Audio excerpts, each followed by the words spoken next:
유럽연합을 능가하는 세계 최대 자유무역지대 환태평양 경제동반자협정 TPP가 공식 출범을 하게 됐습니다.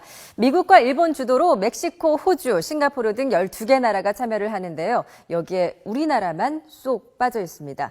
왜일까요? 한국 정부는 지금까지 TPP 협상에 불참해왔기 때문입니다. 한미, 한중 FTA 등 FTA 경쟁에 더 치중해왔기 때문인데요. 한국은 미국, EU, 아세안 등 FTA와 발효를 했고요. 중국과는 FTA 발효를 앞두고 있습니다. 체결했거나 협상 중인 FTA 대상 국가만 60개, 전 세계 GDP의 75%를 차지하는 국가들과 FTA를 맺었습니다. 반면 일본은요, 미국, EU, 중국 등과는 FTA를 아직 체결하지 못한 상태입니다. 하지만 이번 TPP 타결로 단숨에 전 세계 GDP의 40% 국가와 FTA를 맺게 된 효과를 누리게 됐습니다. 이렇게 되면 자동차와 섬유 등 일본과 경쟁하는 우리 수출 기업들 더욱 어려울 수밖에 없습니다.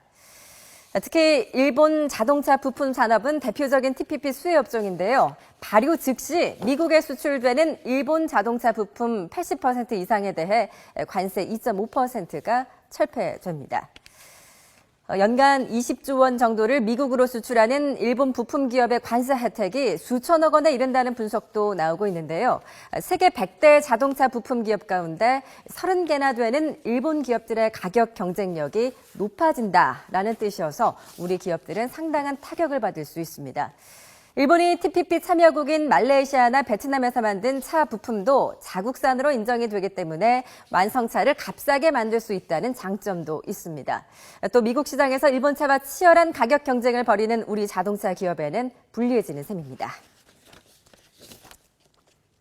일본의 자동차 부품 수출에 관한 관세율이 즉시 철폐가 되기 때문에 일본에서 부품을 조달해서 미국에서 생산하는 자동차의 경쟁력이 높아지는 효과가 있습니다. 섬유 의류업종도 타격에 불가피한데요. 특히 국내 제조업이 어려워질 전망입니다. 베트남 등 TPP 가입국으로 공장을 옮겨야 미국, 일본 등 영내 지역으로 수출을 할 때 TPP상의 관세 인하 혜택을 받을 수 있기 때문입니다. 한국에서 원단이나 부품을 베트남 현지 공장으로 수출하는 것도 어려워졌는데요. 제품의 일정 비율 이상을 TPP 영내에서 조달해야 하는 원산지 규정 때문입니다.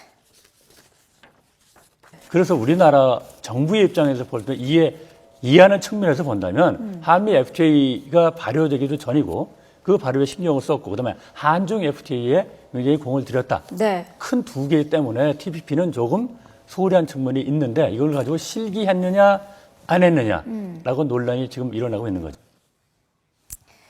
네, 이렇게 한국만 빠진 TPP 한 해 무역 수지는 1억 달러 이상 그리고 생산 효과도 4천억 원이 감소할 것으로 전망되고 있습니다. 이와 관련해 오늘 최경환 경제부총리 겸 기획재정부 장관 앞서 전해드렸듯이 어떤 형태로든 우리도 TPP에 참여하는 방향으로 검토를 할 것이다 라고 입장을 밝혔습니다. 하지만 1차 회원국이 되지 못한 데 참가 비용 문제는 피할 수 없는 난관이 될 것으로 보입니다.